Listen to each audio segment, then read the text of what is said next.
ایک بار تقریر بندے نے کر دی UN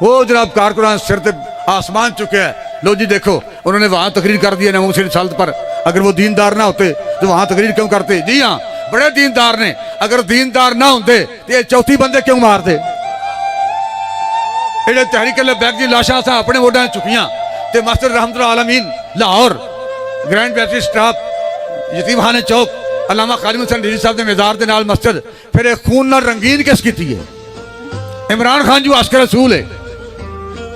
پھر رحمت العالمین مسجد رنگین کس کی خون نال؟ وہ چوتھی بندے شہید کس کی تھے؟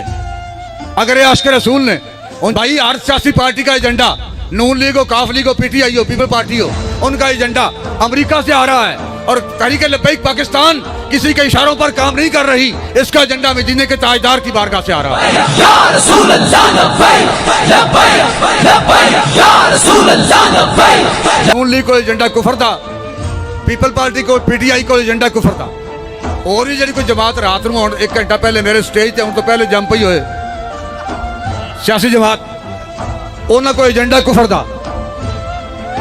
نون لیگ کاف لیگ PTI پیپل پارٹی انہاں مقصد ہے انگریز دے قانون دی حمایت کرنا, انگریز دے قانون نو تحفظ فراہم کرنا. ایک پاسے نون لیگ کاف لیگ PTI پیپل پارٹی تو تے کلمہ حضور دا پڑھے ہے نا تے تیری قبر تے نواز شریف نہیں ہونا تے مریم بھی نہیں ہونا شیری مزاری بھی نہیں ہونا عمران خان بھی نہیں ہونا تے او جناب گنگا چودھری مٹی پاؤ او اسی نہیں ہونا. تو کلمہ حضور دا پڑھے ہے, فیصلہ تو آپ کرنا ہے. کلمہ تو حضور علیہ السلام پڑھے ہے, اے فیصلہ تو آپ کرنا ہے کہ تو انگریز دی حمایت اس بیڑی تے چڑھنا ہے کہ نبی علیہ السلام دی بارگاہ پہنچنے واسطے تحریک لبیک دی بیڑی تے چڑھنا ہے. اے فیصلہ تو آپ کرنا ہے. اے گل ضرور ہے کہ کلمہ پڑھنے دے بعد اگر تو کفر دی حمایت کرنی ہے پھر میں اے گل کرن دا حقدار ہاں کہ پھر کلمہ چھڈنا, کلمہ چھڈ دے, پھر کلمہ چھڈ. حشر کو ہوگا یہ معلوم کہ جیتا کون اور ہارا کون.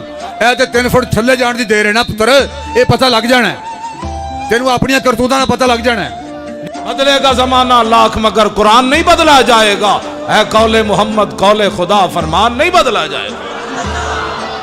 ڈرو خدا سے ہوش کرو کچھ مکر و ریا سے کام نہ لو. یا اسلام پہ چلنا سیکھو یا اسلام کا نام نہ لو. بس